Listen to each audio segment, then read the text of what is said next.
So I'm going to preamble this by telling you what kept me awake at night as a professor of education.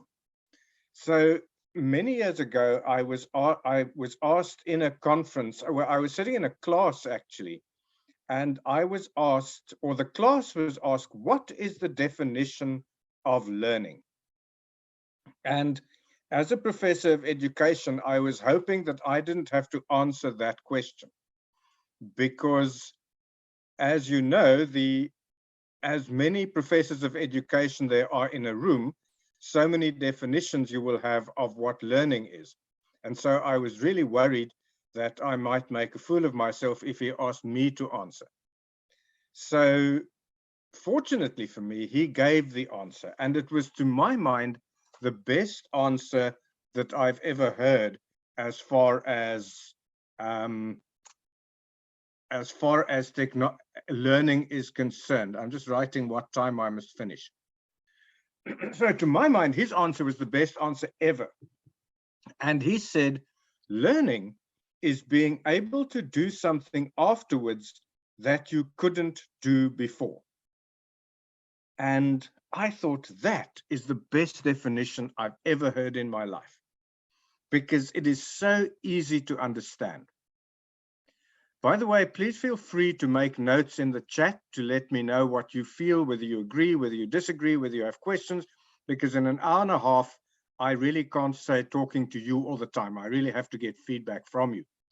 Anyway, so I like that definition very much, until one day my wife came home and she told us of a really brilliant app that she had downloaded onto her phone, and it was called Waze, W-A-Z-E. Can somebody just put up your hand or chat yes in the chat box if you know what Waze is? Waze, I'm opening the chat so that I can see you. I really need some conversation, some interaction going on. So if you know what Waze is, just type yes into the chat. If you don't, I'll tell you. Waze is just a very simple social media GPS navigator. So you download it onto your phone, and if you want to go somewhere, you type in where you want to go, and it goes onto the internet and goes onto the satellite, and it finds out where you want to go, and it tells you when you will go there. And it changed my life absolutely, because before Waze, I used to get lost whenever I went anywhere. The first thing I would do is to get lost. If there are two forks in a road, I will choose the wrong one. I just know that. So suddenly, I never got lost anymore. What's more, I could predict to within 1 minute accuracy what time I would arrive. So I also never got late anymore, because I could build in a little bit of time in case Waze was not to be trusted, but it's really never happened to me. And so what makes this fun for me, and what made me stay up and as a professor of education, what then started keeping me awake at night is I've downloaded Waze onto my computer.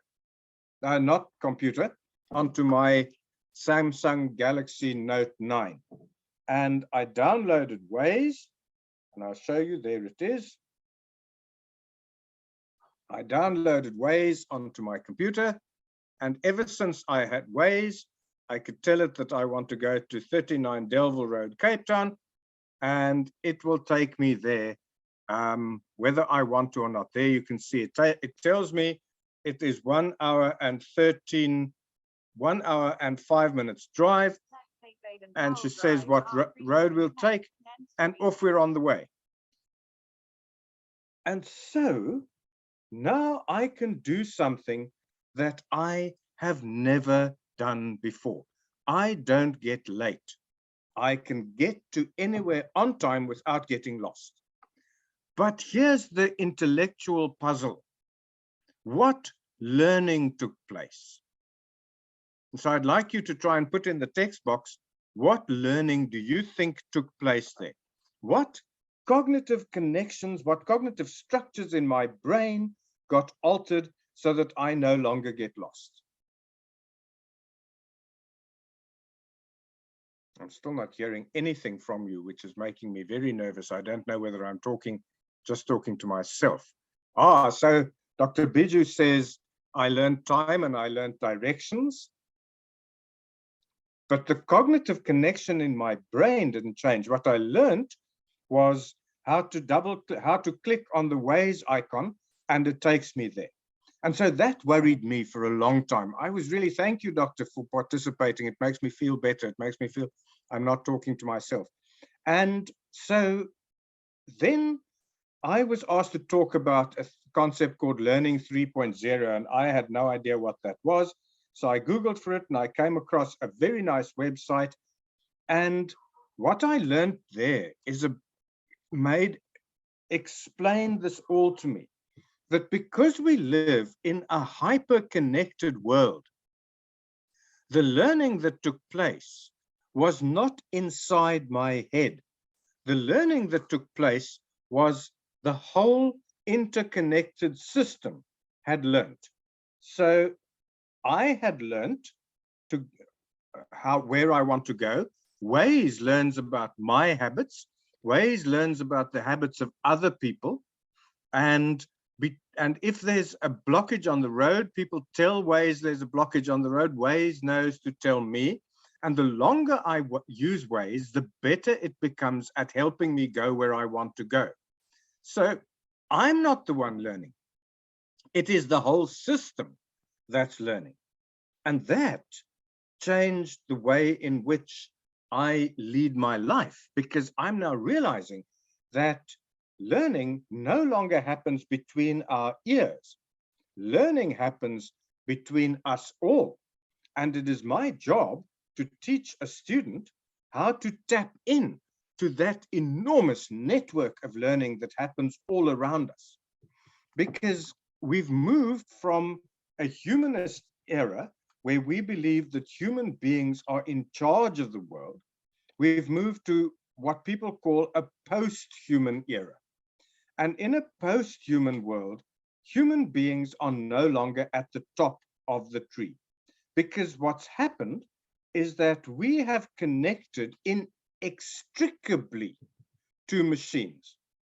And so I don't travel anywhere without Waze, and I never go anywhere without this in my pocket. Over and above Waze, this also has Google Maps, and Google Maps has a timeline.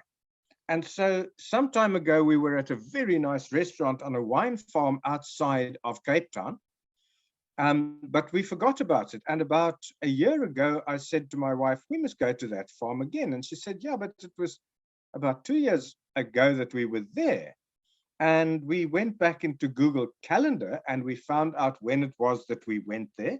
And I went to my Google timeline and there was the place. So the machine had learned all about me, and consequently, it could take me back to where I'd been. And so I myself am no longer acting as a single person. I'm acting as an integrated person with all these things. And if you think about when Mark Zuckerberg was challenged to go to Congress about what the algorithm had done to the UK, applies to the US elections, you'll remember that he apologized profusely and people wanted to hold him responsible. But there's nothing he can do about it anymore. That algorithm of Facebook is already talking to the algorithm of Instagram, is already talking to WhatsApp, is already talking to Waze, which is part of Google. So Waze is already talking to Google. And so all these networks are talking to each other and to us. And so what has replaced human beings at the top of the tree is a network of people and computers working together and working against one another. And the skill we need to know now is to negotiate that network. It is a meta skill.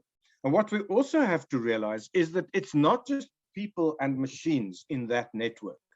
but the very nature itself has become a part of that network. I hear all sorts of interesting stories. Somebody was telling me, interestingly enough, it was somebody from India who was telling me yesterday that when the pandemic suddenly hit us, there were places in India where you were unable to see the mountains. And suddenly, because all the factories had shut down, we could see the mountains again. What we also know is that in America, they are having to rewrite their climate rules because otherwise California is going to burn to the ground. So suddenly nature itself is becoming a part of this team, of this network that is actually ruling us rather than a person. And if you think about it carefully, what has actually been in charge of this world for 2 years? Anybody want to put in the chat? Dr. Biju, tell me what you think. What has been the, I don't want to use word God, I want to use the word ruler of the world for the past 2 years?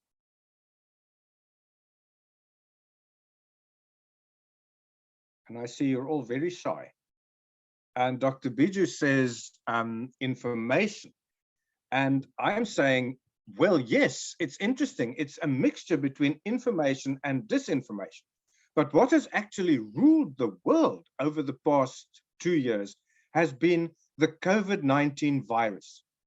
The COVID-19 virus said, listen, I don't care whether you are Donald Trump. I'm going to infect you. I don't care who you are, but I'm going to make a very simple rule. And this is, instead of 10 commandments as the Abrahamic God gave us, the virus said, I give you only one commandment, and that is stay away from other people, or I will kill just enough of you to scare the living daylights out of you. And that was the one little rule that the virus made. And for the past 2 years, we have been making rules of how to stay away from other people because we have had the living daylight scared out of us because just enough of us have died to make it really scary. And so to say that people are in charge, no, people are not in charge at the moment. The virus is very squarely in charge. People are making plans. And what are people doing? People are doing exactly what Dr. Biju is saying, is looking at information. But people are not giving us information so much as people are giving us opinion, because it is very, very hard to understand the science. Some of the science is absolutely known. We know exactly that it can be an airborne trajectory with the virus. But there is a whole lot of things that we don't know. We don't know whether the Omicron variant is more dangerous or less dangerous than the previous. We do think, not know, think that it spreads faster. So you see what I'm getting at? There are now, we still don't have hard science. So we still have belief systems. We have belief systems like myself who believes that the best option for me and my family is to use vaccines. Then there are people who believe that the best thing for their family is to stay away from vaccines as much as they can and to just grin and bear it. And we can't fight about this because it's not about the facts. It's about how we believe this or not believe it. So over and above the post-human condition, we also are having a post-truth condition. We don't know anymore what the truth is. All we know is what the beliefs are that are driving various people. And so we have found ourselves in a world that, again, there are very few actual facts, and the mathematical facts like 2 and 2 make 4, those are the easy things. And therefore, we don't really need to teach those to kids because they can just Google for the answer. So we've had, during this COVID-19 crisis, when I was dean of a faculty, we had a lot of argument about exams. How do you make sure when students write their exams from home? And there was a lot of discussion about online proctoring and things like that. And so the question was, how do we know when students write their exams from home that they are not just Googling for the answers? And so there were people who said, well, we can get digital devices that cameras look at them, we lock their screens and so on and so on. And I said, but if you are asking people tests for which they can Google the answer, then you are asking the wrong questions. You need to give complex tasks for which they need to Google, but they also need to challenge those answers. So the sort of thing that I would do with students is get them to find me 5 or 6 relevant websites on a certain topic, put those websites into a spreadsheet, write in the spreadsheet their own little summary of what that website is about, give the website a star rating from 1 to 5 about whether it's good or bad, and tell me and get one key sentence in that website that tells us it's the best. And then sort that spreadsheet from best to worst. And then I get them all to combine their spreadsheets and to then see who of them brought the most relevant news sites and how many of those sites did everybody get. And now we start looking for pertinence and relevance, which are 2 very important things. Relevance means if I Google for something, I want exactly the correct information, then it's relevant.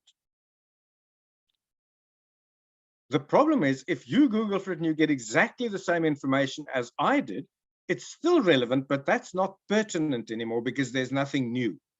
So there's a balance between relevance on the one hand, pertinence on the other hand, that we need to try and strike so that we can, so that when we learn that we know, is it relevant, is it pertinent, and what's more, why did they have to look for 5 websites?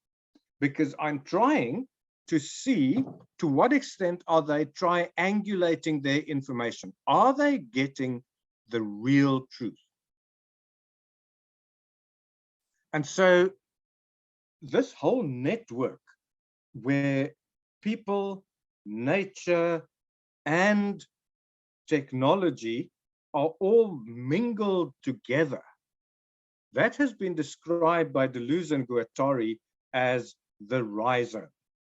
So to move from the regular way in which we used to teach, and you will remember at junior school when we teach people critical thinking, and the irony to me of critical thinking in junior school usually means that, oh, this is nice. Thanks for the better idea, but unless assessment structure gives this flexibility, what about the acceptance by the system? Very good, very good. This is exactly what my talk is about. It's about to what extent can our existing tree structure, you know, if we look at knowledge, as I said earlier, our knowledge system at primary school would be a table. I have to contrast option A against option B. And even those of us in education, we learned about behaviorism and constructivism. And then in behaviorism, we learned it was external motivation. Constructivism is so you have behaviorism on this side, constructivism on that side, and then you have categories. And the categories would be things like location, is it intrinsic or extrinsic? The type of learning, is it active or passive? The actions, is it about learning or listening? Is it about listening or doing? And so you'd have these 2 tables. And we used to think that was critical thinking. But it isn't really, because back in the 90s, when I started working with that, everything on the behaviorist camp was that what you're not supposed to like, and everything on the constructivist camp was what you were supposed to like. And so critical thinking really meant thinking the same way your professor does. And so you're right, we need to look at the system. Then, of course, what we discovered is that the system goes even better than that. The system is about a branching tree. And at the top is the vice chancellor. Directly under the vice chancellor is the student council president. Then there is the deputy vice chancellor. Then there's all the students and everybody else in the administrative staff. You've all been at universities. I think you work for them. There's administrative staff. There's the person who gives parking spaces. And then right at the very bottom of this food chain are the academics who actually do the work. And so we've learned that the world is the structure. And that's where I agree with you, Dr. Biju, that if we don't have flexibility in that structure, if we have this branching tree structure, and we think that the world works as a branching tree, we won't get anywhere. Because our biggest problem with the world is with the branching tree, is that the only thing the branching tree really tells us is who it is who signs our leave form. Because the branching tree does not tell me where my work comes from at a university. At a university, my work comes from the student side, and it comes from the fact that I need to publish. And at a university, I do not publish to keep my dean happy. I publish to get my H score up. I publish to make myself internationally well known. The dean is just there to make sure that I get my leave form signed. So the branching tree does not help us. And that's why Deleuze and Guattari have told us about the rhizome. And I am going to share my screen with you, and I'm going to show you about the rhizome. And so to do that, I'm going to have my screen move this way, and I'm going to go share screen, and I'm sharing screen 2 with you. So that will be my stage on which I put things for you now. And the first thing I'm going to show, okay, I'm going to go share. There it is. And I'm taking onto the stage the Google about the rhizome. So Deleuze and Guattari are people who talk about rhizome theory. I'm looking at the checkbox. If you're not seeing my screen, somebody just type in here that you don't see my screen. But so here you can see what they mean by a rhizome. A rhizome is the stringy plant that has this very strange rooting system where everything is connected to everything else. Here you can see there's this taproot there, then there are little roots, and then everything is connected to everything else. Here's a ginger plant with its rhizome. So you have a bud, and then you have new shoots. And can you see that that's what knowledge actually looks like? Knowledge is below the surface. There's a whole lot of knowledge below the surface. And then every so often, a piece of knowledge buds up there, and another piece of knowledge begins there. And sometimes old pieces of knowledge die off and break down. And then if you cut the knowledge, then you can have 2 of them. There you can see, you can break it there, you can break it there, you can break it there. And so that's what our knowledge system works like. And so to do that, I'm going to talk to you about 6 characteristics of the rhizome. While I'm there, I just want to show you, if you Google for me, Google Sites, Johannes Cronje, you will find this here, you will find my picture, you'll find my CV, and you find all sorts of other interesting things about me over there. But what I'd like you to do is to access, I'm going to put it in the chat box for you, is to access my, whoops, I'm just looking for what I want you to access. I'm going to find it for you and give it to you. I want you to access a little questionnaire that I have about how you interpret and how you experience the rhizome around you.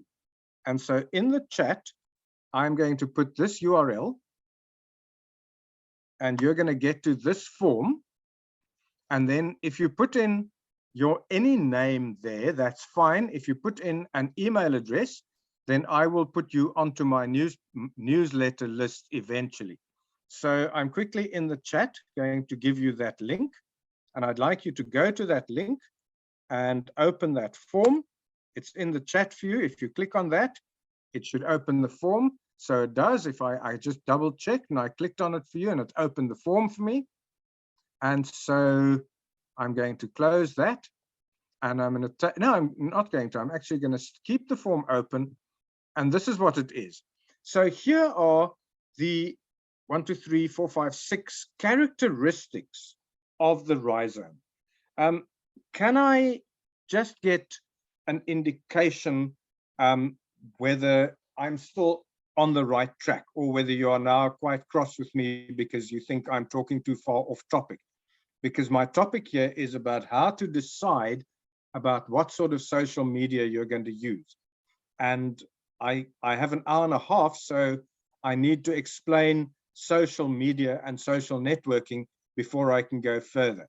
So if somebody would just like to, in the chat box, tell me, am I still on the right track with just yes, no, or something, just that I have some idea about where we are.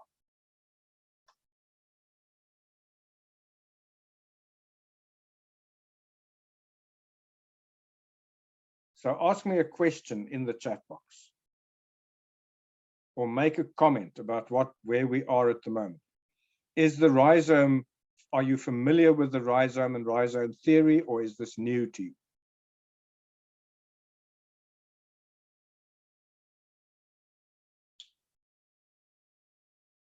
Just a little chat from somebody, please.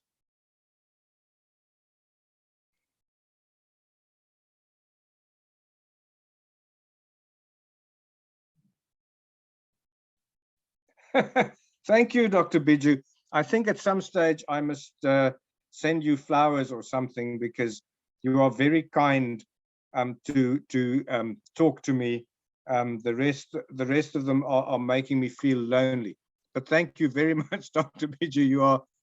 You really make me feel better about this. So we're going to talk about these 6 characteristics, and you'll see how this is beginning to move towards social software. So the first one, a characteristic of the rhizome, of this rhizome thing, and there to me is the nicest picture, is connectedness. The rhizome is connected. Every piece of this thing is connected to every other piece. And what I learned recently is that mushrooms form rhizomes that connect trees to other trees in forests. And trees actually use mushrooms as their communication channel inside a forest. So we are not unique. Oh, yes, I love this. Dr. Tapshiri Oja says statements are connected. Yes, I'm trying to connect these statements to each other and to see how we are connected to one another. I'm sitting in Cape Town, South Africa. I am a number of hours behind you in terms of time, and yet here I am talking to all of you about things that talk to all of us, because we're all experiencing the same sort of things, but from different angles of it. So in terms of that connection, I'm connected to you through my cellular telephone. I'm connected to everybody else, but also knowledges are connected. Mathematics is connected to physical science, but mathematics is also connected to English language, because you can't do a problem sum if you can't discuss that problem sum with somebody, if you can't tell somebody in words what that problem sum is. So what's been discovered over and over again particularly in my country, where we have 11 official languages, but only one that we all speak. The one language we all speak in my country is called bad English. And so what we discovered is there is a direct relationship between how bad your English is and how bad your mathematics is. Because if you can't understand the sum, then you don't even know what if you can't understand the problem, you don't even know what the calculation is required to do it. So you find people who are very good at the mathematics, but they don't know where to start, because they don't have enough English to understand the problem. So language is connected, history is connected. I've been fascinated always by just looking at how some things in history work. People will always tell you that the Portuguese were the first people who came around Cape Town here. Vasco da Gama, Bartholomew Diaz, those are the people, they say, who first came around the Cape.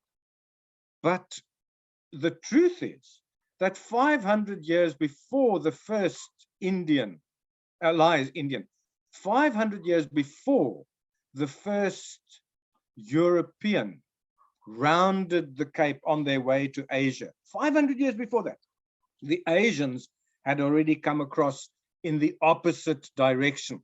So there was traffic from Asia to Europe long before there was traffic from Europe to Asia. But it was chosen to ignore that history. So those connections, another thing that I discovered quite interestingly was why the British were able to colonize the world the way they did many years ago. And the reason was that they discovered that if you drink lime juice when you're on a ship, you don't and die. And so the British could travel much faster than anybody else because of lime juice. So again, everything is connected to everything else. And yet when we teach history, we don't teach anything about lime juice. We only teach about the date. 1652 is when the Dutch decided to colonize South Africa. We don't get taught anything else. We don't get taught that this was the time of the spice route. No, we just get taught the date. So the connection is incredibly important to see what is connected to what. So what I'd like you to do on a scale of 0 meaning there's no connection at all to 5 meaning, do you know what? I'm connected completely. To what extent are you experiencing connectedness in your immediate environment? The next one I want to look at is heterogeneity. But let's take this to social media. Sorry, let's take connection to social media. So social media connects me on Facebook to everybody else. That's where the organizers of this conference first got to know me. They found my things on Facebook. How did they get hold of me then? With Facebook Messenger. I said, that's not a good idea. Why don't we use Gmail? Last night we had a conversation about the fact that I missed the Facebook Messenger and the Gmail. So why don't we use WhatsApp? So now the organizer and I are connected in 4 different ways already. And you heard the next word I said, heterogeneity. They are all different. And here's where it becomes really important in our decision on what sort of social media we are going to make is how are we going to exploit the differences? So Facebook is about a large community which is mainly occupied by older people who like talking to their grandchildren who prefer to be on Instagram and TikTok. So if you're dealing with large volumes and if you need bigger groups and if you need longer texts and you have albums in which you can put pictures. So if you want to create a sort of a round personality for yourself, then Facebook does it. Remember, Facebook was born as a university connection site. And so it really is about family and friendship. And we talk about friends on Facebook and we unfriend people on Facebook. So that's Facebook. LinkedIn, on the other hand, is very similar, but it's strictly about business. And it makes very sure that we stick to business and learning and that sort of stuff. And I, of course, insist that my students all get on LinkedIn because it's part of their preparation for their careers. So LinkedIn is different from WhatsApp, lies from Facebook. And then there is Instagram, which is just what it is, instant and Telegram. It's quick and fast. And so Instagram is used by influencers where we don't actually want people to think much. We want them to see and do very quickly. So Instagram, the difference again, quickly. I'm going to have I'm going to go a bit further later about how we decide on these things. So, but what I wanted you to see in heterogeneity is the bit about difference. And the other thing we have to realize is that all these platforms and all the lecturers at the university we are all competing for the same attention of our students. And so what we have to do is to make sure that what we present our students is different from all the other presentations that they're getting from all the other professors. So my challenge to you is to what extent are you exploiting difference? Now, what I find really interesting as a South African, where we have a very, very diverse population, is that we South Africans thrive off that heterogeneity. When I go to Europe and everybody I see looks like me, I find it very disconcerting to just have everybody looking like me. And so when I'm in Europe in a coffee shop or something, I probably would go and sit down at a table to somebody who looks like another type of South African than me, because all of them look the same to me. So where is that difference? And the other thing we have to realize is that we can't connect things unless they are different. So connectedness and heterogeneity are sort of also connected to each other. So what I'd like you to do is to vote on a scale. To what extent are you embracing difference, heterogeneity in your wherever you are? And then we go to the next one, which is multiplicity. Whoops, what have I done? This is unfortunate, but I'm going to go back and see if I can fix what I've done.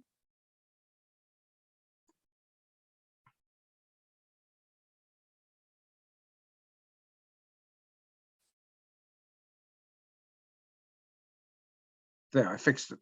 So the next one we're going to look at is multiplicity. Multiplicity does not only mean that there is more than one way of doing something. I used to tease because I did very badly at mathematics at school. But when I did mathematics, we were taught that there were different ways of arriving at an answer. So multiplication could be just learning it rote, or it could be to go to the closest one and then add another bit or something. There are all sorts of ways you can do it. There are all sorts of ways you can divide. And so I discovered, being poor at mathematics, that there are multiplicity means there are many ways of getting things wrong in mathematics. But of course, there are also many ways of getting it correct.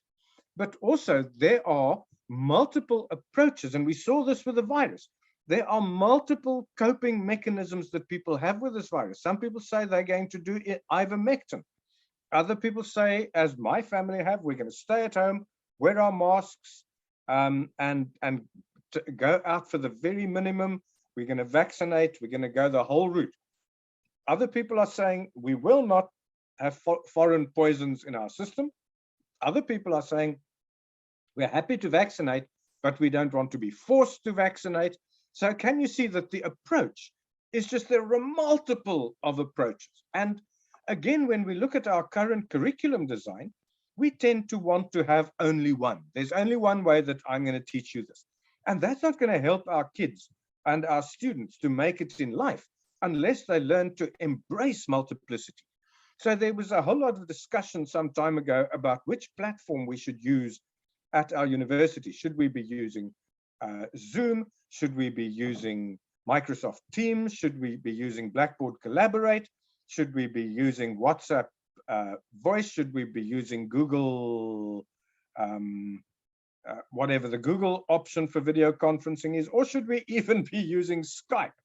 And the answer is yes. We should be using all of them, because there is this multiple, and actually the multiple is the unit. And so what we need to teach our learners is the flexibility. If I'm in a Zoom chat room, I need to find out very quickly, where do I share my screen? Where do I unmute myself? Where do I, etc., etc. But what I need to understand is the concepts. There is share screening, screen sharing, there are shared whiteboards, there are these multiple tools available. And now I can look at different platforms and I can look for where those things are. And I'm becoming technologically fluent because I am able to embrace this multiplicity.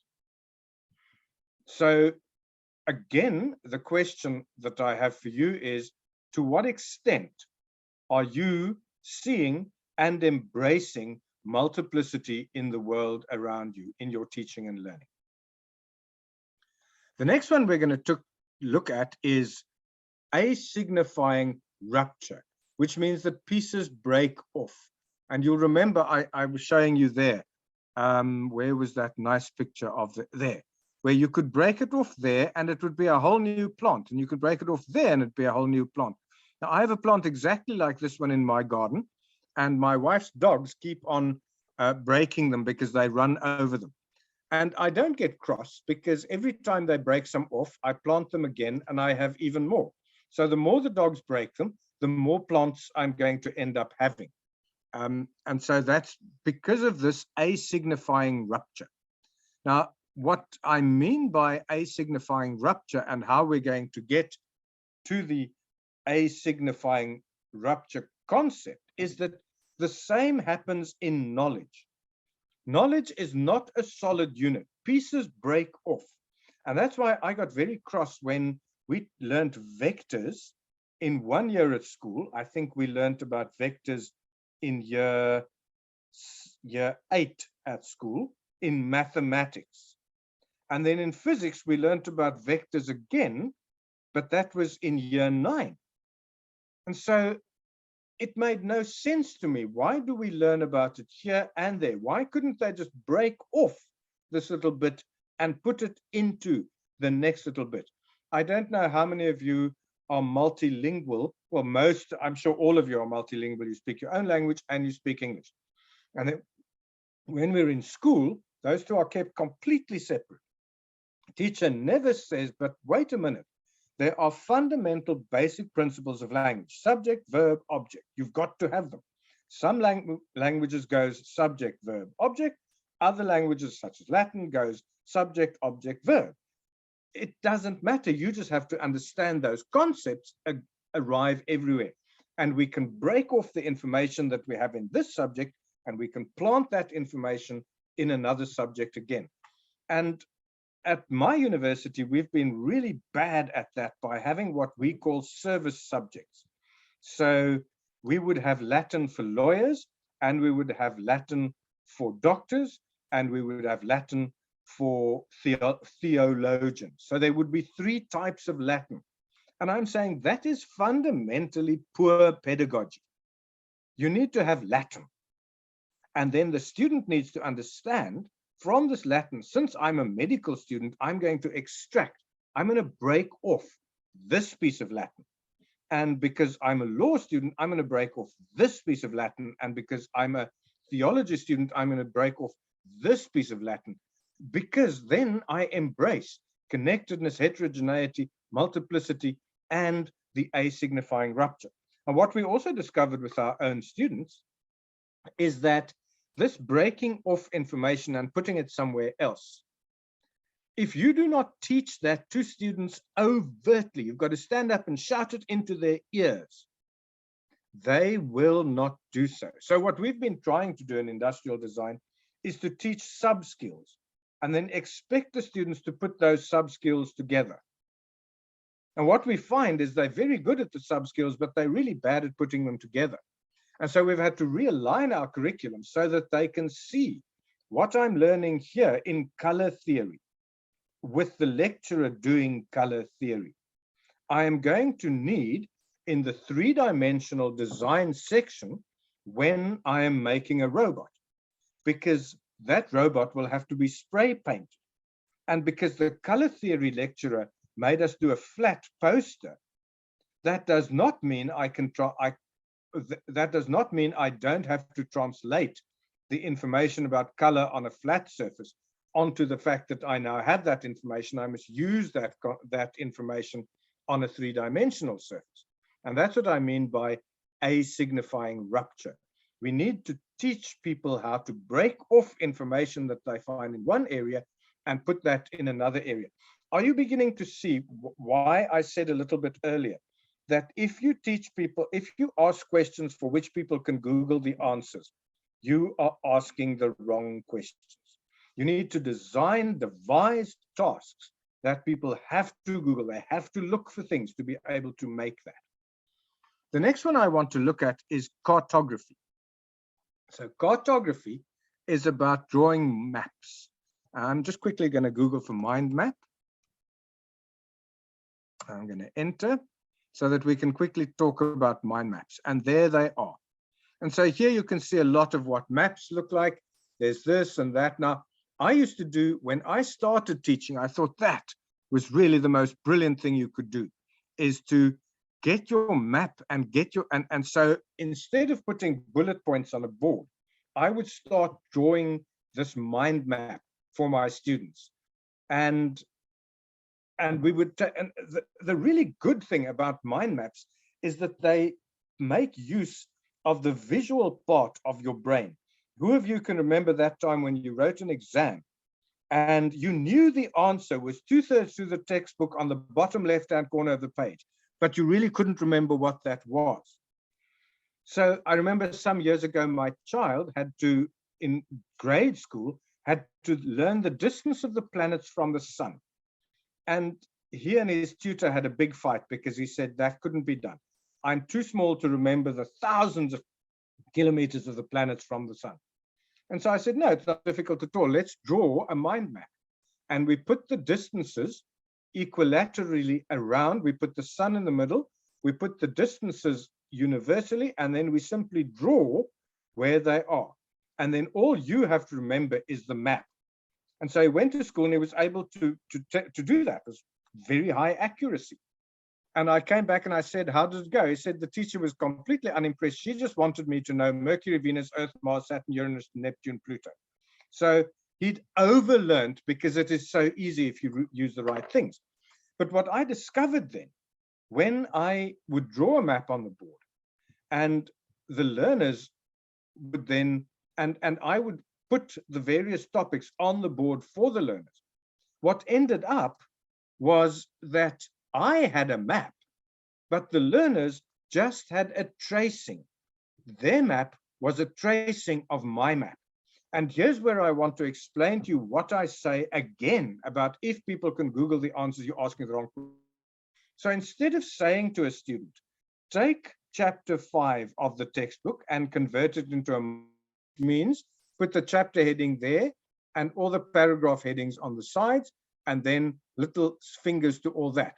What will the student have? The student will have a tracing of the chapter. The student will not have a map because it will not be the student's own map.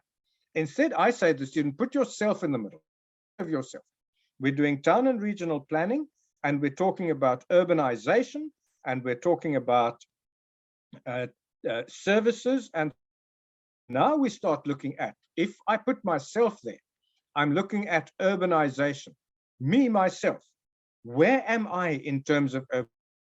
I've always been an urbanite, but I've moved out of the city into a rural area near the sea.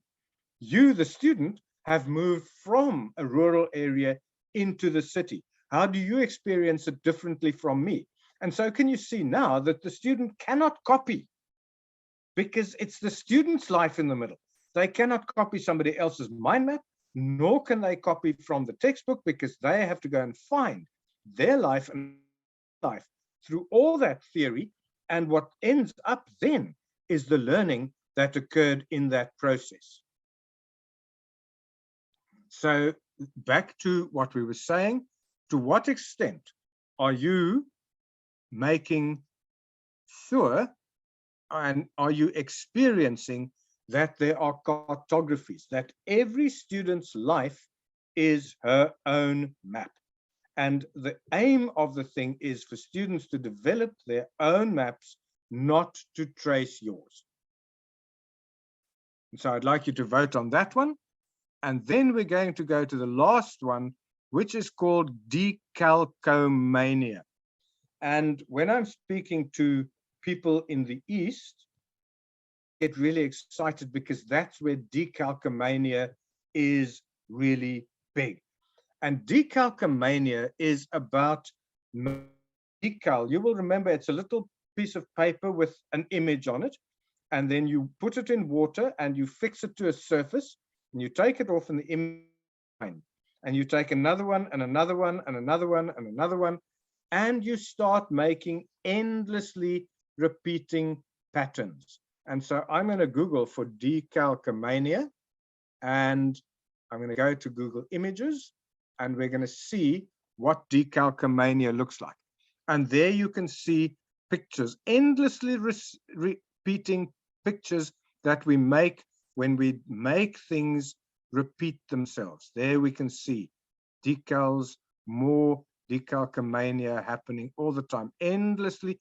And there we see decalcomania actually in nature, plants that work decalcomanic. And I'm going to say decalcomania, and I'm going to add porcelain. And there we can see the decals and what the decalcomania does on the porcelain. There's a flower, there's the same flower but in a different shape, there's the same flower but in a different form, there's a flower, there's the flower again, there it is.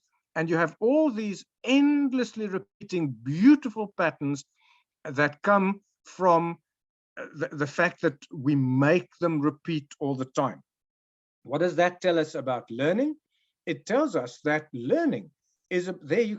Isn't this beautiful decalcomania just going around there?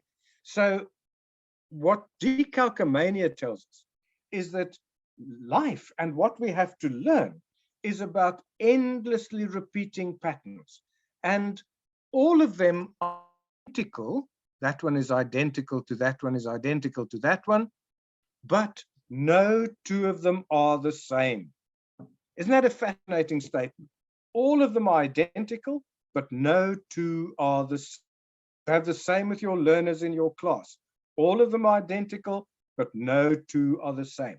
And the purpose of our teaching and learning is to get our students at the highest level of teaching. We have the thing called transfer, but we also have Bloom's taxonomy. And whoever says that synthesis is higher than evaluation on Bloom's taxonomy got it wrong. Anderson is wrong. Bloom was correct. The highest level of the taxonomy is evaluation, because evaluation means having the ability to predict. It's all very well that you could synthesize and create. Evaluate whether that synthesis and that creation will take us somewhere, will make something happen for us. Unless you can do that, I don't think that you've reached the highest level. So evaluation is about reaching a level of prediction. And that is the ultimate what we're trying to do in our teaching and learning, is we're trying to give our students the ability to predict what things are going to work like. That's why the surgeon me open predicts where he's going to find the organs that he's going to operate in, and he predicts how long it's going to take for me to get better, or he predicts that I'm going to die and that he isn't going to cut me open anyway. All of those are based on prediction, and prediction can only be able to recognize and negotiate endlessly repeating patterns. So what I'd like you to do now is have another look at the, where are we now? Rhizome bit, and say, to what extent are you experiencing using decalcomania in the teaching and learning with your own students? And once you've done that, please scroll down and you'll find a submit button. And then I'd just like you to submit so that we can see what happened. And when we do that, I'm going to go to the response page while you're doing that. And so what we're going to see now is your own voting coming through.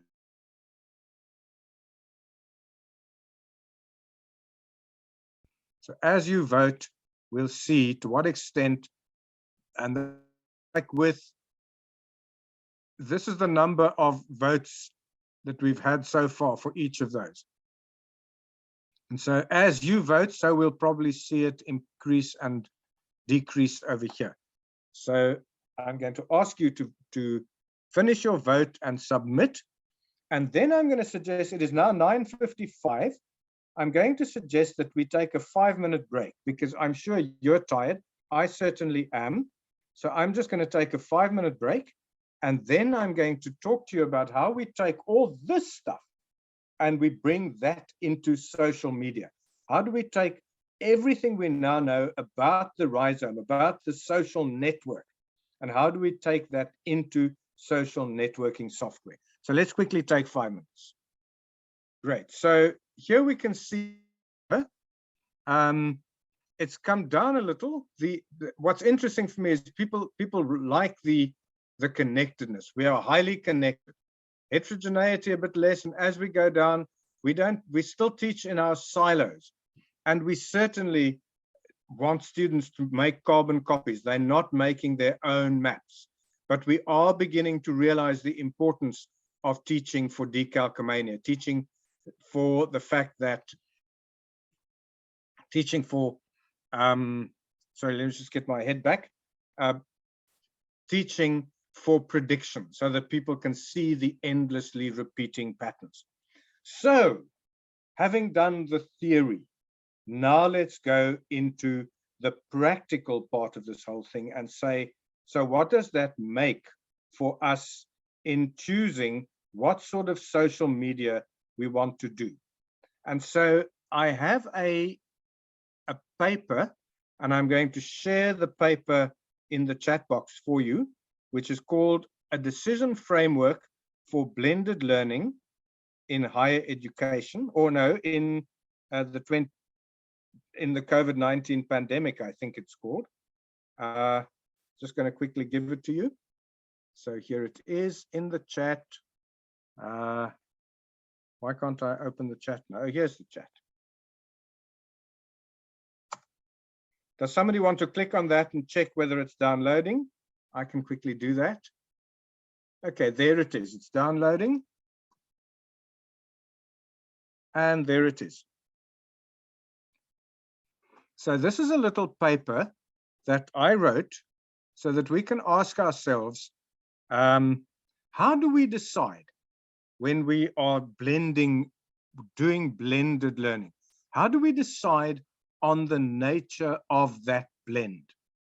And I'm going to take a Word version of it and just put it on for you so that you can see it. Let me just get it. Here it is.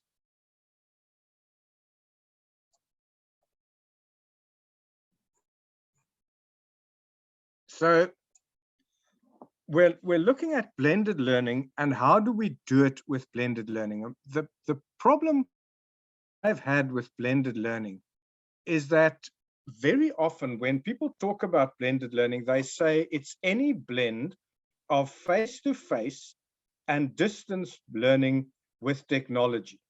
Any blend of face-to-face and distance teaching with technology. But can you see the problem with that? Is that we're not talking about blended learning. We're talking about blended teaching, or maybe even just about blended technology. It's really blended instruction rather than blended learning that we're talking about. And so I thought that what we have to look at is how do we approach learning?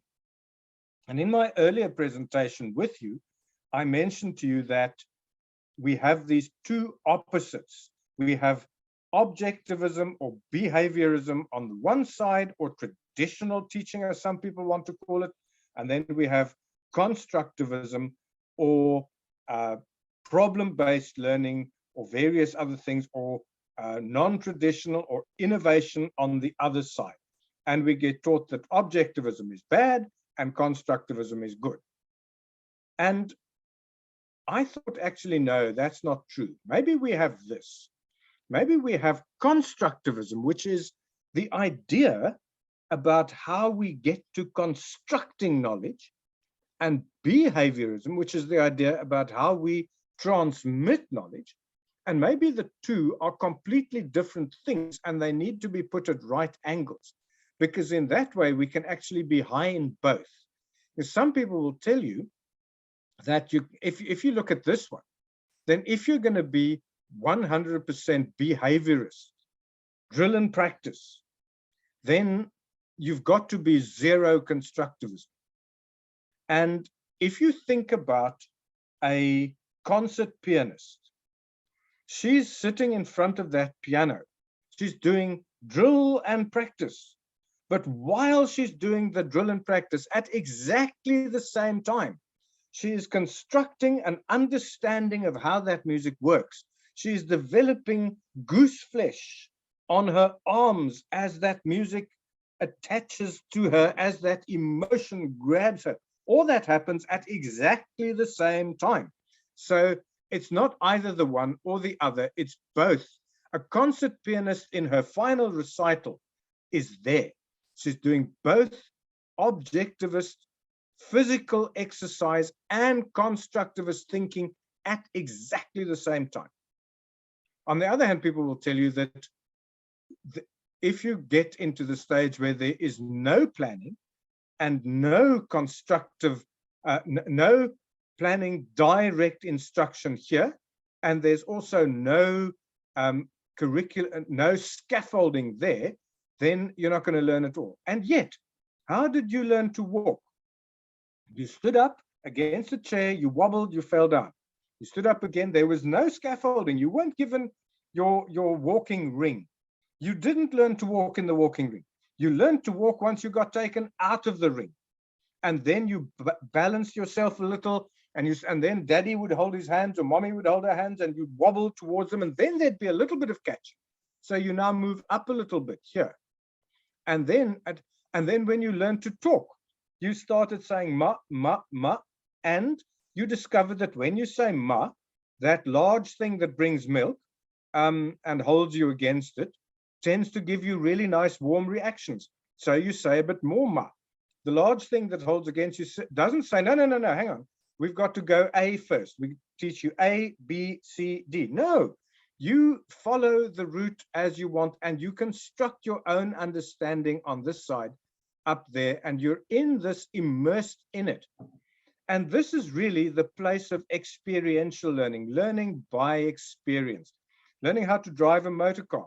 Yes, you have a bit of instruction, you have a bit of construction, but in the end, you are immersed in the process. Although it's not somebody, okay, good.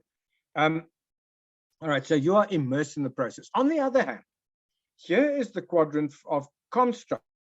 This is what I like to do with my students, as I showed you. I get them to make a spreadsheet, to construct a spreadsheet.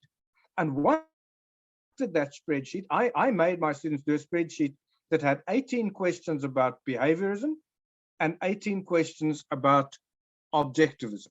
And then they had to take a lesson and run it through those 18 questions and tell that lesson on this matrix. And so once they had given me that matrix, I knew that they understood how to make 18 statements about constructivism, 18 statements about behaviorism, and they also understood about how to make a graph in a spreadsheet. So by constructing that thing, they knew absolutely everything. Then, when you are in an army, and as you know, the purpose of an army is to kill people. You don't want people to think about what they're doing. You want to bypass the brain altogether. And so you don't say to people, what over there in that other trench are some perfectly decent people. I want you to find a way of killing them as brutally as you can. That's not what we say. We say to people, if you see some movement, you go dash down, crawl, observe, sights, fire. And we keep on just running that way. So the purpose of injection, this quadrant, is where we want to bypass the brain. And I use the word injection here because I remember scientific experiments where they would put one mouse in a maze and make the mouse learn the maze. And they would suck the brain fluid of that mouse out and pump it into another mouse and see if that, inject it into another mouse and see if that mouse is now also able to do the maze.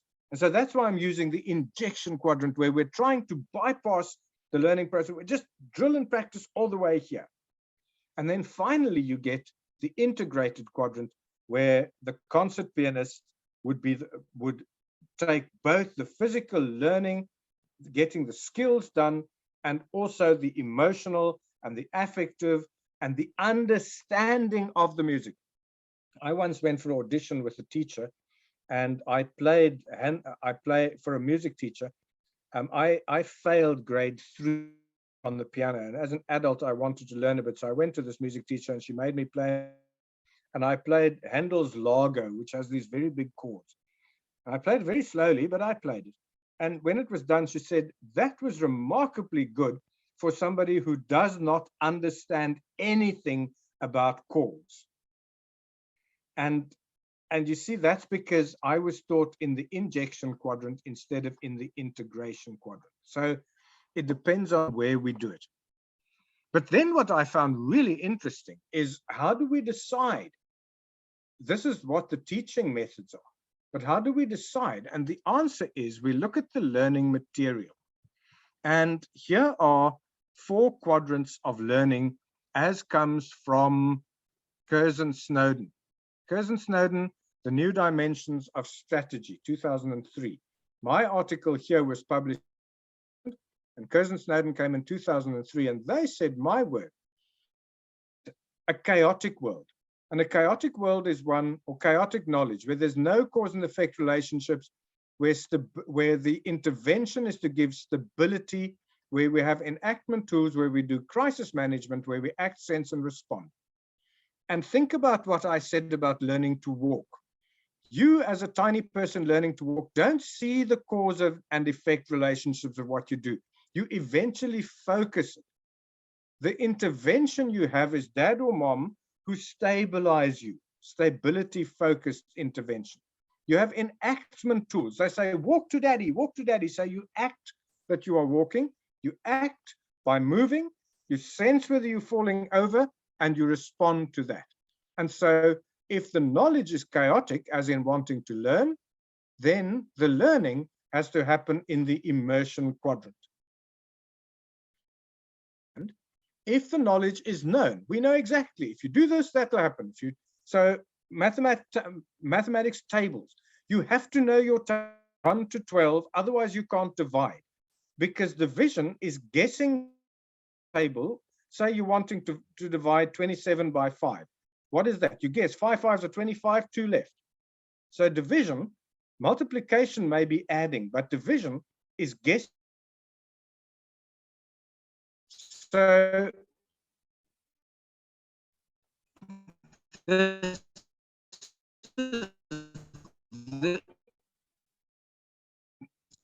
that's the 4-quadrant model of presence. And so that model, you can see, maps directly onto my model. And now you're going to see how we get, because now we get to a table. And the table says, if you've got no knowledge, then you use the injection paradigm.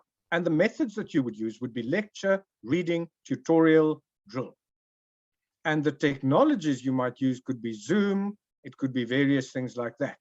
If you have complex knowledge, then construction is what you do, for which you need a construction kit, which could be a spreadsheet, a PowerPoint slideshow, Lego, Meccano, wood, blocks of wood, wool, and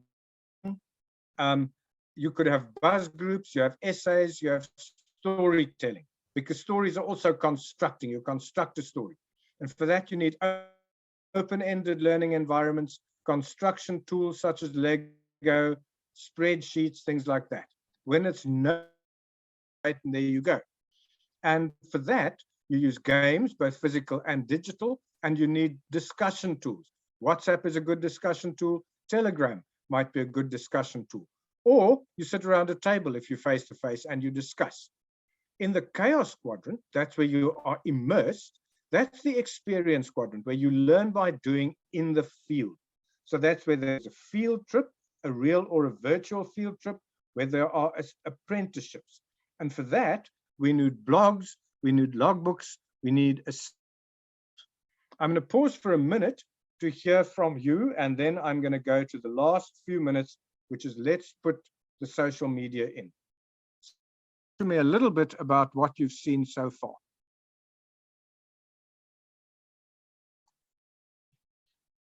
Good, then I'm going to carry on. And you can see the table up here now, where we're saying if we're in the known quadrant. Now, some of you may want to type in the side there what sort of social software you might want to add in here. So if we've got known information, we're in the injection quadrant. That's where we do lectures, we do reading, we do tutorials, and so on. And so that would typically be where we would put YouTube videos. That would be because you could use Zoom, which is not really social software, but you could also use the other platforms. And what you could sometimes put in here, if it's tiny little pieces that you're doing, no, I would put YouTube there. I wouldn't put anything else of the current social software media. That's really the place where your long lectures and so on happen. Then when there's complex information, that's where you get to construct various bits of your information. That's where you have open learning environments, construction kits. So TikTok is where you can get your students to make tiny little videos of their response to what you taught. So they go and they build their response. We also there would find Pinterest, particularly for graphic design students. They would put their collections, their portfolios, they would put on Pinterest. And what they would, yeah, so TikTok, Pinterest would be a very typical one for that one. And then we get to the next one, which is the knowable, where you're integrating, where you have puzzles, we have quizzes, we have discussions. That's where WhatsApp, particularly WhatsApp, works very well, and Telegram works very well there too. Facebook works, but not so well, because it's the other one that works here would be Twitter. Twitter would also be a good place to put knowable. Twitter, of course, is also a good place to put known. Twitter helps for known information. Twitter does not help with construction with complex information. But Twitter is good because you can just send a link to where that information is on Twitter. Twitter works to give lectures and to do debates. It doesn't work to construct things. Pinterest allows you to make your whole pin board. TikTok allows you to make your whole video response to what's going on. And then when we get to the chaos quadrant, the immersion quadrant, that's where we have blogs, we have logbooks, and we have assessment tools. And that's where Facebook is incredibly, incredibly good, because you can blog your little story on a day-to-day basis. Today I did this, next day I did this, next day I did this. The lecturer can give you feedback, your classmates can give you feedback, and all that experience you can put into an album. So if I were to take you to my own Facebook page, let me quickly just get my own Facebook page, and I'll show you how my own Facebook page is where I do most of my learning.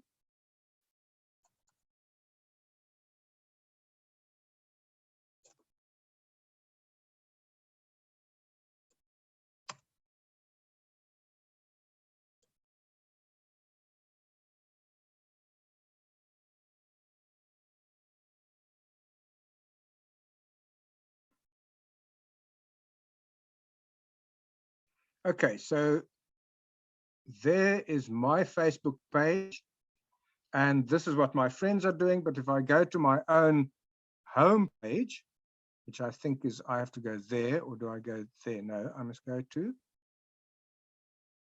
there.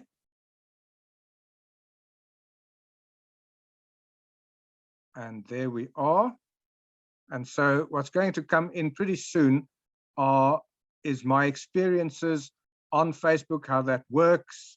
While that goes on, I'm going to carry on with the Word document for the time being.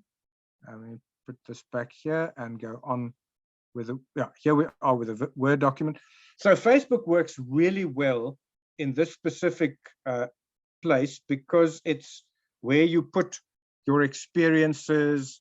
So here is my Facebook page for you to see. So I'm putting on there that this is my wife and myself on our 32nd wedding anniversary. Here's my house with the pincushion plants in front of it. And this is me. And this is the sort of thing that I'm thinking about at the moment. But more importantly is when you get to the photos, and there are my albums. And if you get to my albums, then you can see that's my 40th birthday and so on. But you get really interesting things like the trip to Amsterdam, What is this? No, this is photos of me. Go to albums. If we go to my albums, so there's the album of how I'm fixing my old car. And we, whoops, go back. So there are all the broken car. So if I was a mechanic and I had to have a portfolio of how I fixed the car for my project, then there it is. If I were to do something about the history of Amsterdam, then I could go to here, Amsterdam, and what I learned in Amsterdam, and there is the Rijksmuseum, and there are all the various things, and I could then have comments about the various bits of how Amsterdam works, or I could talk about Hilversum, this building of 1920. I'm particularly interested in architecture, and so you'll notice that I make a whole lot of things about the various architectures of Amsterdam. This is a school of architecture, a style of building. Can you see the decalcomania happening here? Style of building called the Amsterdam School, and they all build buildings that look like that. And this is just old-fashioned Amsterdam-y buildings. So using an album to record your stories, it becomes your portfolio of learning, as it were, but it's there for your teachers to see, and it's there for you. And that's the other thing. It's there forever. It's part of your living forever. And we go back to document 23. And then the other one, of course, if you're using younger people, is to use Instagram. Because you could do exactly the same thing on Instagram, except it is a little bit more quickly. It happens a little bit more quickly, and it's much more picture intensive. That's why it's called Instagram, because it's sort of instant. Facebook is long-term, Instagram is short-term.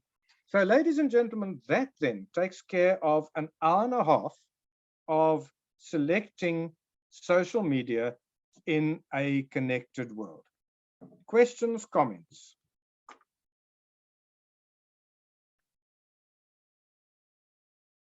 Somebody in the comments says, will I send the link to the paper again? There it is.